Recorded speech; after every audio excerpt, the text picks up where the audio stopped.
سائل کا مقصد یہ ہے کہ اس امت میں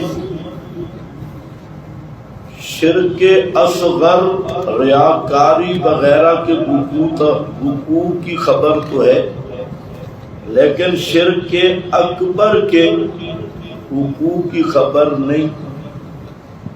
یہ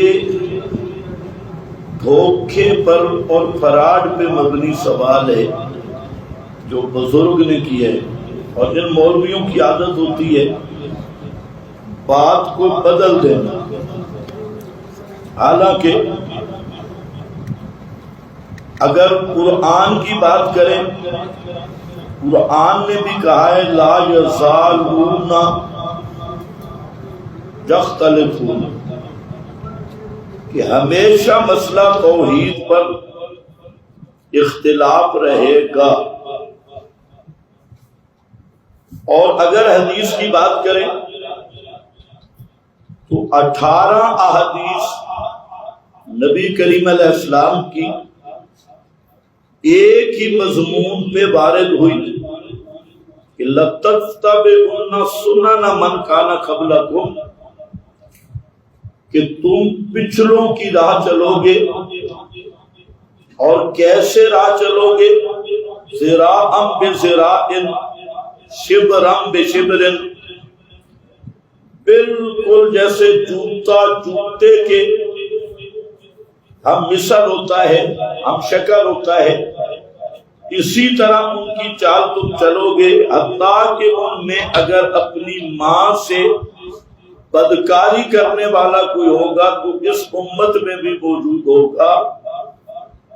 تو صحابہ نے پوچھا وہ کون لوگ ہیں؟ اجل یہود والنصارى، یہود و نصارہ مراد ہیں۔ تو آپ نے فرمایا من ہم، اور کون ہیں؟ یعنی اس امت کے متعلق فرمایا گیا کہ یہ یہود نصارہ کے نقش قدم پر چلے گی اور ہو بہو۔ اب سوال یہ ہے، یہ مضمون تو متواتر اور مشہور ہے کہ یہود نصارہ میں شرک اصغر تھا یا اکبر تھا؟ شرک اعتقادی تھا یا صرف ریاکاری تھی؟ یہود اور نصارہ میں شرک اعتقادی بھی تھا، شرک فعلی بھی تھا۔ اور یہ یہود و نصارہ تھے جنہوں نے انبیاء کو قبروں میں زندہ سمجھ کے پکارا، قبروں کو پوجا، اور اذا مات فیہم الرجل الصالح او العبد الصالح بنوا علی قبرہ مسجدا فصوروا تلک الصور۔ اور یہی وجہ ہے کہ نبی کریم صلی اللہ علیہ وسلم کی حدیث ہے کہ آپ نے اللہ سے دعا کی، معطا مالک میں موجود ہے، اللہم لا تجعل قبری وثنا یعبد، کہ اللہ میری قبر کو بت نہ بنانا جس کی عبادت کی جائے۔ تو آپ دعا کر رہے ہیں، اگر امت میں یہ شرک ہونا ہی نہیں تھا تو نبی کریم علیہ السلام کی قبر کو مودی نے جا کے سجدہ کرنا تھا یا ٹرمپ نے جا کے سجدہ کرنا تھا؟ تو ٹرمپ مودی یہود نصارہ نے تھوڑی پوجنی تھی، یہی لوگ پوجنے والے تھے جو پاؤ سلطان پہ کتے لڑا رہے ہیں، اور جو علی حجویری کے دربار کو زنا کا اڈا بنا کے بیٹھی اور شرک کا اڈا بنا کے بیٹھی، یہی وہ بھنگی چکسی انہوں نے پوجنا تھا۔ فرمایا اللہم لا تجعل قبری وثنا یعبد، میری قبر کو بت نہ بنانا جس کی پوجا کی جائے۔ پھر آپ نے امت کو فرمایا لا تجعلوا قبری عیدا، میری قبر کو میلہ گانا بنانا، جم گھٹا نہ کرنا اور وہاں پر میلے نہ لگانا۔ رہ گیا تمہارا درود، صلو علیہ، تم مجھ پہ درود پڑھو، اور جہاں پر بھی درود پڑھو گے مسئلہ ایک ہی ہے، چاہے قبر پہ پڑھو یا پاکستان میں پڑھو، درود مقبول دعا ہے اللہ کے ہاں، اور اس کا ثواب ان تک پہنچے گا۔ یبلغنی حیث ما کنتم، حیث ما کنتم، چاہے قبر پہ پڑھو یا قبر سے دور پڑھو، یہ مقبول دعا ہے عند اللہ، اس کا نتیجہ اور ثواب ان تک پہنچے گا۔ اور یہ 5 احادیث بالکل صریح ہے اس باب میں کہ کہیں بھی درود پڑھا جائے، چاہے آپ کی قبر پہ یا دور، تو اس درود کا جو نتیجہ ہے اور اس کے نتیجے میں جو رحمت اور ثواب ہے وہ آپ تک پہنچایا جاتا ہے۔ اس طرح نہیں پہنچایا جاتا جیسے مولوی کہتے ہیں کہ فلانا پتر فلانے کا، اس طرح شناختی کارڈ کی وہاں ضرورت نہیں۔ بخاری شریف میں موجود ہے کہ ہم جو صبح کی نماز میں یا ابھی جمعے کی نماز میں ہم نے پڑھا السلام علینا وعلی عباد اللہ الصالحین، معنی کیا ہے؟ ہم پہ اللہ کی سلامتی ہو اور تمام مباحدوں پہ بھی اللہ کی سلامتی ہو۔ یہ والا سلام جو ہے اصابت کل عبد صالح فی السماء اور فی الارض، جو کوئی بھی مومن مباحد آدمی جہاں پر بھی ہے یہ سلام اس تک پہنچتا ہے۔ اب میں نے صبح کی نماز پڑھی، میں نے یہ سلام پڑھا تو فرشتوں نے شناختی کارڈ میرا آپ کو دکھایا یا آپ کا شناختی کارڈ مجھے دکھایا، یہ مولویوں نے پتہ نہیں سمجھا ہوگا کیا ہے۔ درود پہنچتا ہے، پہنچنا حق ہے، لیکن پہنچتا شناختی کارڈ نہیں، فلانا پتر فلانے کا۔ پہنچنے سے مراد پہنچتی صوت اور آواز نہیں، پہنچتے کلمات نہیں، بلکہ پہنچتا کیا ہے؟ ثواب اور رحمت حادثہ من الصلاۃ، اس کا بلوغ ہوتا ہے۔ اور کسی آدمی کے جو نماز کا سلام ہے یہ بھی سب کو پہنچتا ہے۔ بہرحال مطلب یہ ہے کہ آپ نے دعا کیا کی؟ میری قبر کو بت نہ بنانا۔ امت کو کیا فرمایا؟ میری قبر پہ بیلے نہ لگانا، ادھر جم گھٹے نہ بنانا۔ یہ کیوں فرمایا جا رہا ہے؟ جب امت نے شرک کرنا ہی نہیں تھا تو پھر یہ احتیاط اور حراست توحید کا باب ہی کیوں رکھا؟ پھر آپ دیکھ لیں جنازہ ہے، جنازہ میں اگر مباحث سجدہ کرتا تو اللہ کا کرتا، لیکن شریعت نے پابندی لگائی کہ جہاں نماز ہوگی لیکن رکوع بھی نہیں ہوگا، سجدہ بھی نہیں ہوگا، کیونکہ مشرک کی شرک کی راہ نہ کھلے اور شرک کے ہر سراغ کو بند کیا۔ عجیب بات ہے، جنازے میں تو کوئی فرقہ سجدہ نہیں کرتا، رکوع نہیں کرتا، اور پھر قبروں کے اوپر جھکے ہوئے ہیں، دفن کرنے کے بعد سجدے بھی ہیں، طواف بھی ہے، رکوع بھی ہے۔ یہ ان کی بدبختی ہے۔ میں عرض یہ کر رہا تھا کہ یہ کہنا کہ امت میں شرک ہے ہی نہیں، عبداللہ ابن سبا سے شرک شروع ہوا، اور عبداللہ ابن سبا نے کلمہ پڑھا تھا، اور اس نے حضرت عثمان کا زمانہ ہے۔ اس امت میں شرک کی ابتدا عبداللہ ابن سبا سامری سے شروع ہوئی، اور اس نے کیا ریاکاری والا شرک کیا تھا؟ اس نے حضرت علی کو الہ کہا۔ یہ الہ کہنا یہ ریاکاری والا شرک ہے، یہ اعتقادی شرک ہے۔ پھر حضرت علی میں الوہیت مانی، عبداللہ ابن سبا سے پوری ایک پارٹی تیار ہو گئی، وہی پارٹی اسماعیلیہ باطنیہ، امام جعفر صادق کا بیٹا اسماعیل، اس کے نام پہ سبائی پارٹی، اور دوسری اثنا عشری پارٹی، یہ دونوں پیداوار ہے عبداللہ ابن سبا کی، اثنا عشری بھی اور شش امامی بھی، 12 امامی بھی، ادھر 12 امام ادھر 6 امام، لیکن 6 اور 12 کی بنیاد عبداللہ ابن سبا یہودی کی وہ تحریک تھی جو سب سے پہلے امت میں سامری کا کردار ہے، وہ عبداللہ ابن سبا ہے۔ اس کے بعد کرامتہ ہیں، پھر فاطمی دور حکومت ہے، اس رفض کے ساتھ تصوف گڑبڑ ہو گیا، متصوفین مل گئے، صوفی مل گئے، اور وہاں پر یہودیت عیسائیت رفض کی صورت میں تھی، تو آگے ایک اور شیطنت کٹھی ہو گئی، فلسفہ منطق کی بیماریاں اور وہ تصوف کی بیماری، وہ اس میں مکس ہوئی، اور اس دور سے آج تک یہ پورا گروہ، پھر جب ہندوستانیوں سے ملاقات ہوئی تو بڑے صوفی اور جوگی تو پاکستان تھے میرے صغیر میں، تو جب وہ صوفی اور یہ صوفی ملاپ ہوا، جیسے گھوڑا اور گدی کا ملاپ ہوتا ہے تو خچر پیدا ہوتا ہے، تو اسی طرح یہ وہ صوفی اور یہ جوگی، یہ جب آپس میں ملے تو ایک نئی نسل تیار ہوگی، اور انہوں نے کہا وہی حلول والا عقیدہ، وہی قبروں کی پوجا والا، انہوں نے مندر کی پوجا کی، انہوں نے قبروں کی پوجا کی، انہوں نے مندر کی ڈنڈوت، انہوں نے قبروں کی، وہ کھڑے کو پوجنے لگے، یہ بڑے کو پوجنے لگے، انہوں نے اپنے بت بنا کے ان کو قرب الہی کا ذریعہ سمجھا، انہوں نے قبروں پہ آ کے قرب۔ میت کی تدفین کے بعد قبر پر کھڑے ہو کر سورہ بقرہ کی اول اور آخری آیات ثابت ہے یا نہیں؟ محمد حارث ڈیرہ غازی خان۔ یہ جو دفن کے بعد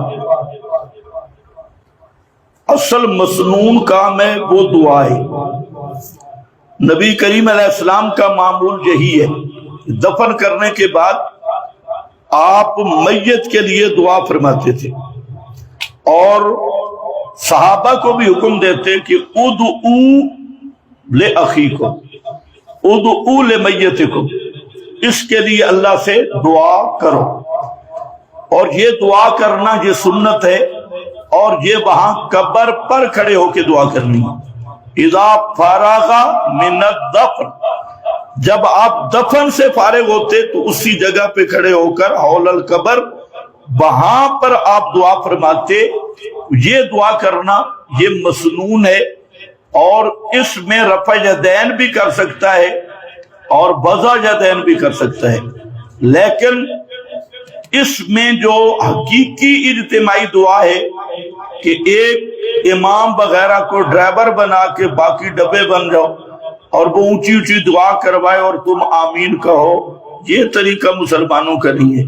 تو بہرحال اس سے بچنا چاہیے، دعا سب کریں گے لیکن ان میں ڈرائیور کوئی نہیں ہوگا، صورتاً اجتماعی دعا ہوگی، حقیقتاً اجتماع نہیں ہوگا۔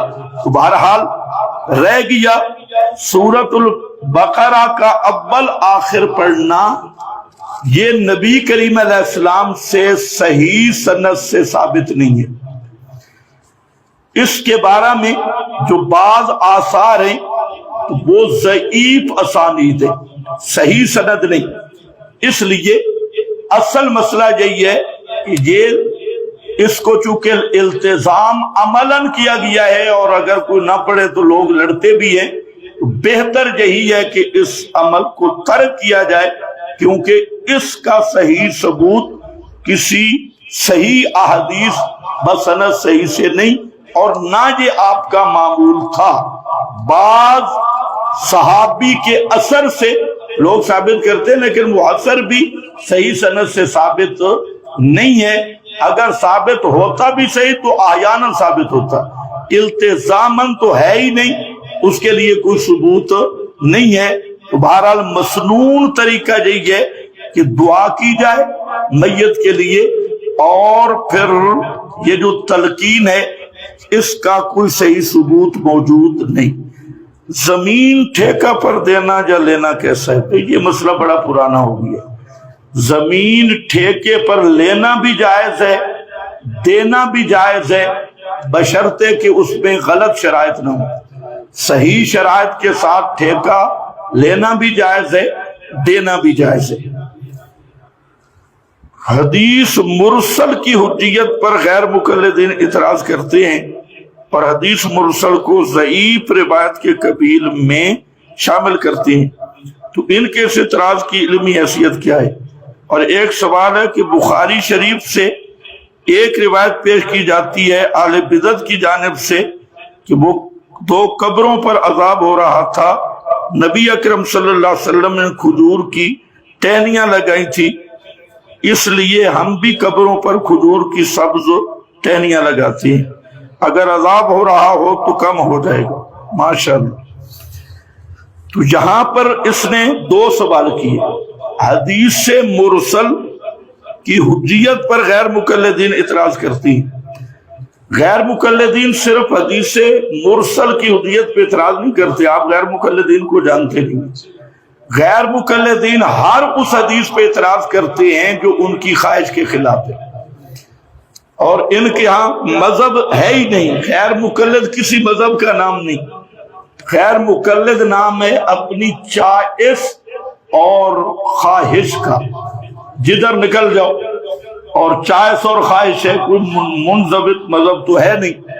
تو حدیث مرسل کا انکار نہیں، حدیث مرفوع کا بھی انکار کرتی ہے۔ حضرت عبداللہ ابن مسعود کی حدیث مرفوع ہے کہ نبی کریم علیہ السلام کی نماز پڑھائی اور کہا لا اصلی بکم صلاۃ رسول اللہ، تمہیں نبی پاک کی نماز پڑھ کے دکھاتا ہوں۔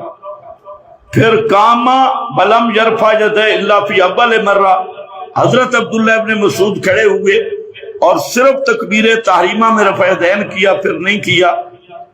اس کو امام ترمذی حسن کہہ کے اصل نسخوں میں صحیح ہے، حسن بھی قابل احتجاج ہے۔ اگلی بات امام ترمذی کرتے ہیں کہ وَبِهِ قَالَ خَيْرُ وَاحِدٍ مِّنْ أَصْحَابِ النَّبِي، بے شمار اصحاب نبی اور تابعین کا اس پہ عمل ہے۔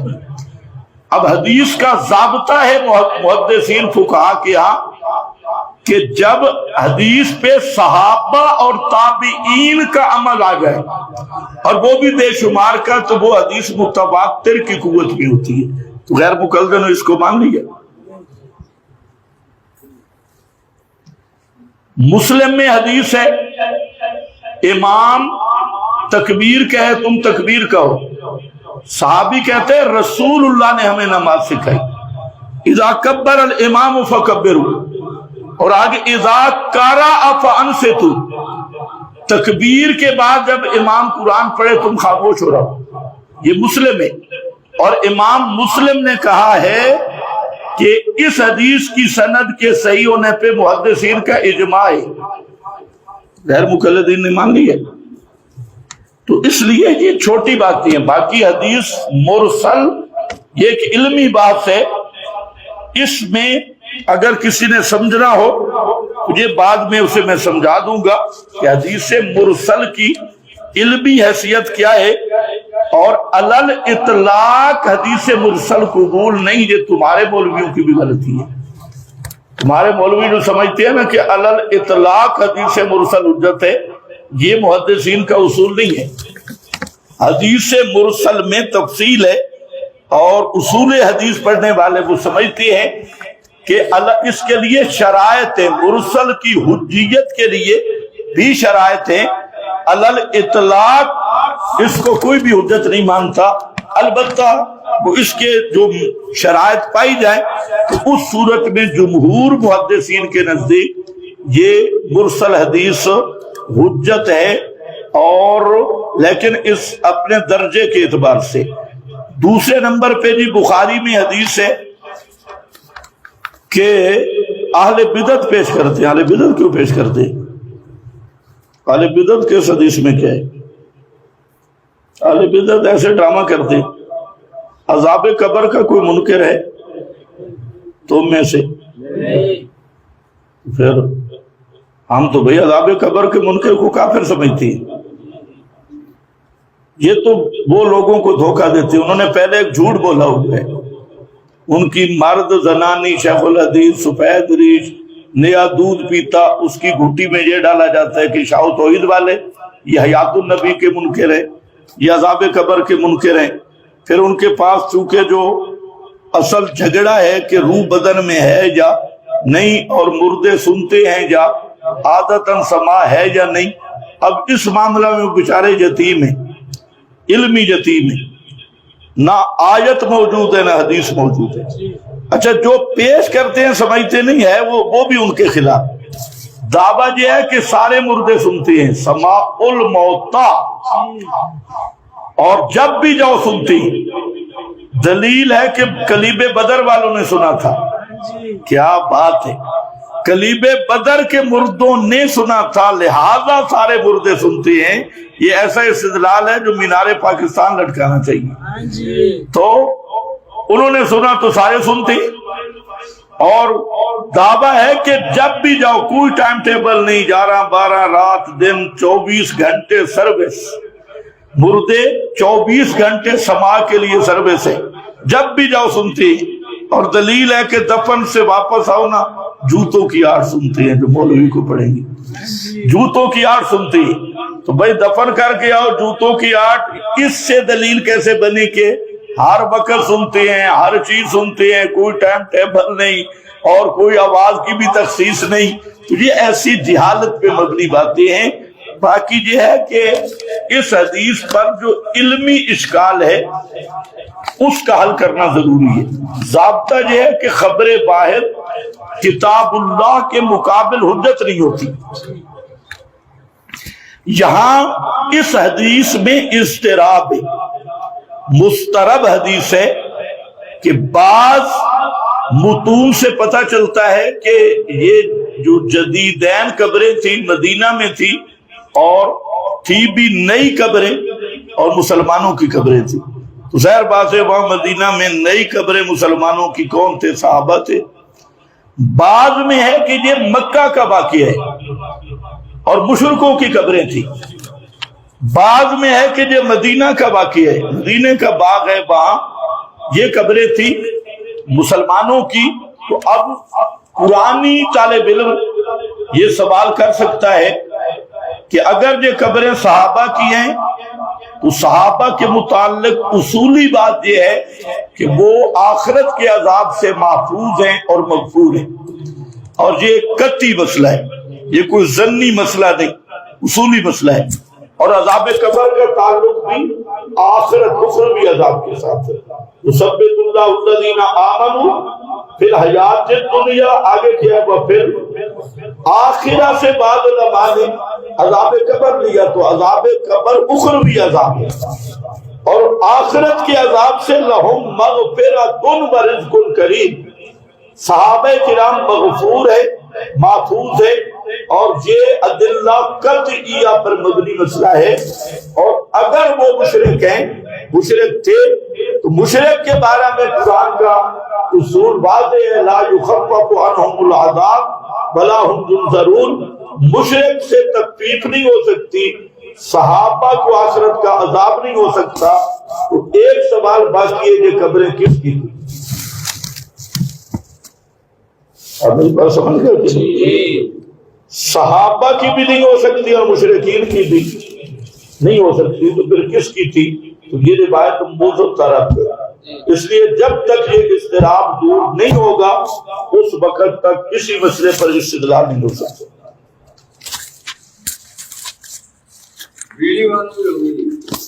جی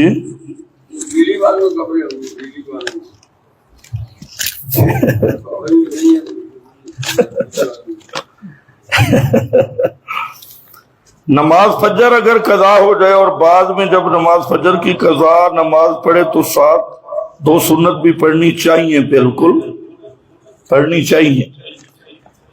ایک بندہ نماز پڑھتے ہوئے نماز میں سورۃ الفاتحہ پڑھنا بھول جائے اور اس کی جگہ کوئی دوسری سورت پڑھ لے تو کیا نماز ہو جائے گی یا نہیں؟ اس صورت میں سجدہ صاحب کرنا پڑے گا یا نہیں؟ بالکل سورہ فاتحہ پڑھنا واجب ہے، مطلق قرات فرض ہے، اور سورۃ فاتحہ پڑھنا واجب ہے۔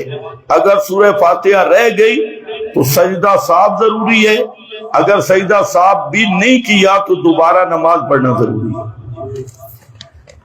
ایک مولانا کہتے ہیں کہ اگر عید میلاد النبی منانا بدعت ہو تو پھر امام بخاری جو ہر حدیث نبوی لکھنے سے پہلے غسل کرتے تھے، 2 رکعت نماز نفل پڑھتے تھے، تو امام بخاری کا یہ عمل بھی بدعت ہے۔ اس کا جواب میں نے بڑا مفصل دیا ہے اور یہ نیٹ پہ موجود ہے، اب اس پر وقت ضائع کرنے کی ضرورت نہیں۔ یہ مولوی صاحب کی چبل ہے، ان کی ہوتی ایسی چبلیں اور کوئی کدھر سے امام بخاری نفل پڑھتے رہتے، ہم عید میلاد مناتے، کوئی ربط کیا ہے؟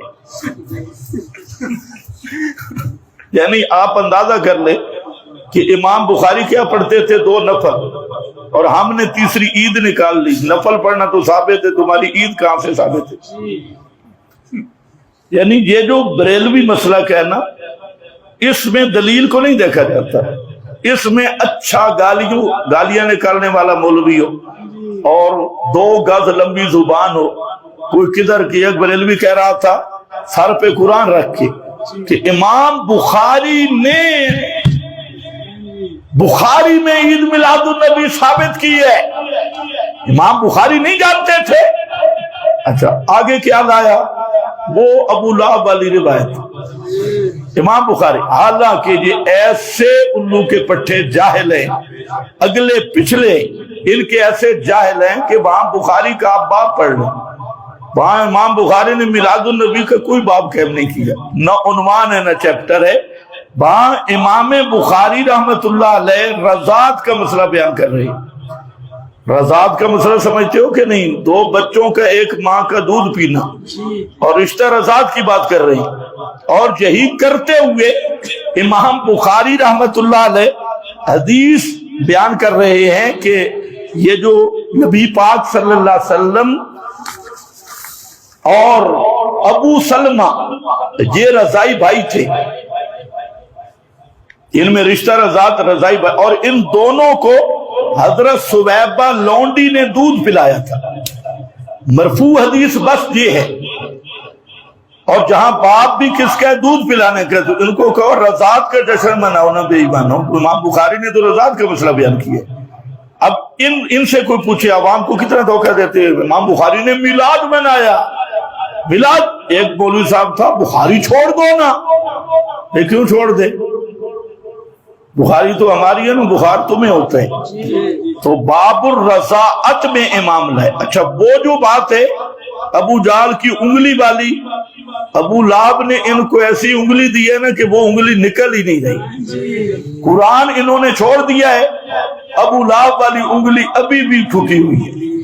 قرآن کہتا ہے ما اغنا عنہ مالہ وما، ابو لہب کا کوئی مال اسے کام نہیں آیا، لیکن ان بدعتیوں کو ابو لہب نے ایسی انگلی دی ہے کہ انہوں نے قرآن چھوڑ دیا، اور بدعتیوں ابو لہب کے خواب پہ ایمان لے آئے۔ اچھا پھر کہتے ہیں اچھا امام بخاری نے کیوں نہیں لکھا، امام بخاری نے کیوں لکھا، فلاں کیوں لکھا؟ او میرا چبل پھراؤ، پتہ تمہیں کچھ بھی نہیں۔ امام بخاری نے اس کو باسند لکھا اسی لیے نہیں، امام بخاری تعلیقاً ذکر کر رہے ہیں اور ضمناً ذکر کر رہے ہیں، اور اسی لیے حافظ ابن حجر اور محدثین نے، ہاں ایک مولوی لگا ہوا تھا یہ کہتے ہیں قرآن کے خلاف ہے۔ امام بخاری کو پتہ نہیں تھا، ابن حجر کو پتہ نہیں تھا۔ میں نے کہا بچوں انہیں پتہ تھا، تمہیں نہیں ہے۔ ابن حجر نے اولاً لکھا ہی دیا ہے کہ یہ قرآن کے صریح خلاف بات ہے، اور قرآن کہتا ہے ابو لہب کو کوئی چیز کام ہو نہیں آئی، اور انہوں نے وہ انگلی نکالی ہوئی ابو لہب والی۔ تو خیر بہرحال یہ بالکل الٹی بات ہے۔ جہاں تک رہ گیا امام بخاری رحمت اللہ علیہ کا 2 نفلیں پڑھنا، اچھا ان کے دلائل کا ربط دیکھیں۔ عید میلاد النبی پہ دلیل آ رہی ہے کہ نبی پاک ہر سوموار کو روزہ رکھتے تھے۔ ہر سوموار کو کیا رکھتے تھے؟ روزہ۔ تو آپ ہر سوموار کو روزہ رکھتے تھے، اور ہم ہر سال 12 ربیع الاول کو ایک تہوار مناتے، عید مناتے، یہ عید مناتے آپ روزہ رکھتے تھے۔ ربط ہے نا۔ طاہر القادری نے بہترین بات کی، کہتے ہیں یہ کہتے ہیں صحابہ نے نہیں کیا فلانے نے کیا، کہ صحابہ فارغ نہیں تھے۔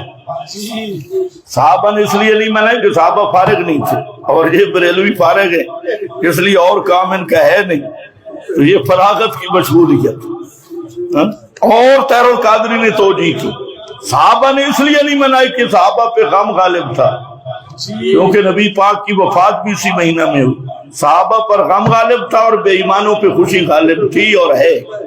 نبی کی وفات پہ خوشی کرنا منافقوں کا کام ہے، مباحدوں کا کام تو نہیں ہے۔ خیر بہرحال ایک بندہ نماز ہو گیا. امام بخاری جو نفل پڑھتے تھے نا یہ صلاۃ الحاجہ کے تھے اور یہ اللہ سے دعا کرتے کہ یا اللہ مجھے توفیق دے کہ میں حدیث کے معاملہ میں یہ استخارہ بھی تھا اور حاجت کے نفل بھی تھے کہ کوئی غلطی مجھ سے نہ ہو جائے.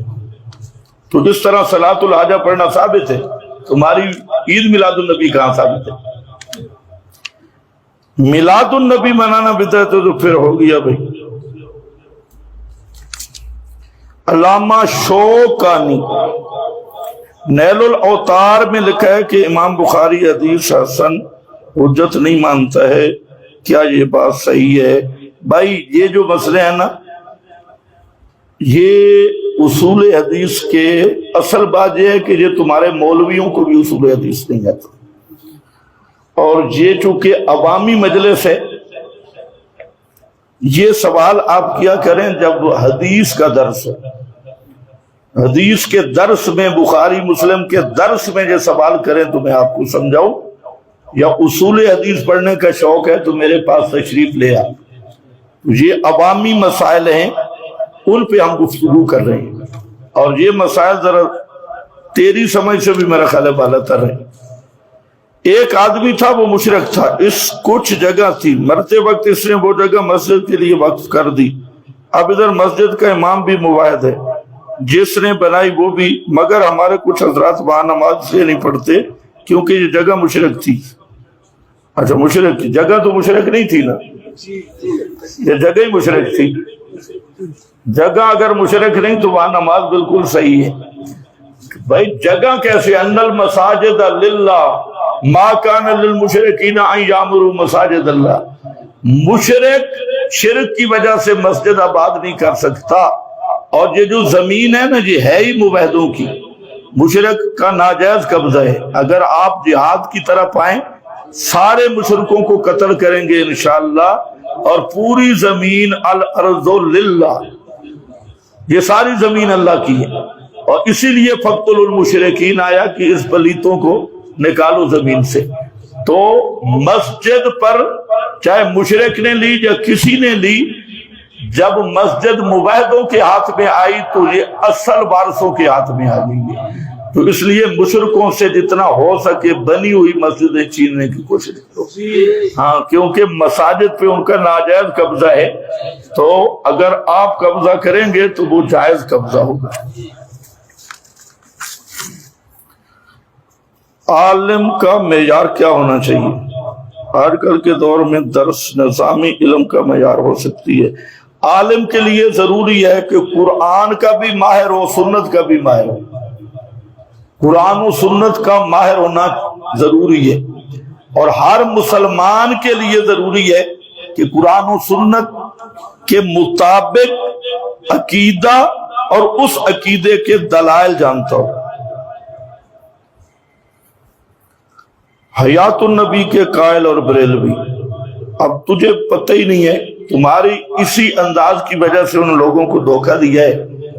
ہم حیات النبی کے قائل نہیں ہیں جی.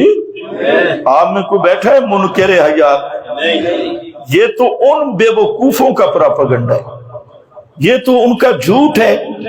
وہ کہتے ہیں یہ حیات النبی کے منکر ہے, ہم کہتے ہیں حیات النبی کے منکر تو یہ باحیاتی للڑ ہیں. ہم تو حیات النبی کے منکر کو کافر سمجھتی ہیں, حیات شہداء کے منکر کو کافر سمجھتی ہیں. حیات النبی حق ہے, حیات شہداء حق ہے, لیکن اس حیات کا یہ مطلب نہیں کہ ان کی ارباب بدن میں ہیں. اگر ان کی ارباب بدن کے اندر مان کے حیات مانتا ہے تو بالکل کافر ہے. ان کی ارباب جنت میں ہیں اور قیامت کے دن ان ابدان میں واپس آئیں گے, اور یہی منصوص مسئلہ ہے. تو جو آدمی تو اب اپنے رکوں کو بھی صحیح کر لو. حیات النبی کا قائل ریڑھی والا آیا ہوا ہے, تو آپ حیات النبی مانتے ہیں نہیں مانتے؟ قرآن و سنت نے جو حیات کہی وہ تو ہم مانتے ہیں. اب جو آدمی یہ عقیدہ رکھتا ہے کہ مرنے کے بعد ارواح پھر اس بدن میں ہیں اور عادتاً مردے سنتی ہیں، تو یہ اہل کتاب بھی نہیں، یہ زندیق ہے۔ یہ تو آ گیا نا، یا اللہ خیر اتنے بھائی۔ امیر حمزہ صاحب توسا شریف، استخارہ کی حقیقت کیا ہے؟ قرآن و حدیث کی روش کا جواب دے دیں۔ بالکل جناب، استخارہ کا معنی ہوتا ہے خیر طلب کرنا، خیر طلب کرنا۔ آپ کوئی کام کرنا چاہتے ہیں اور وہ شرعاً کام جائز ہے، لیکن آپ کے دل میں تردد ہے کہ میں یہ کام کروں یا نہیں۔ مثلا رشتہ ہے، مثلا کاروبار ہے، لیکن وہ کاروبار جائز ہے،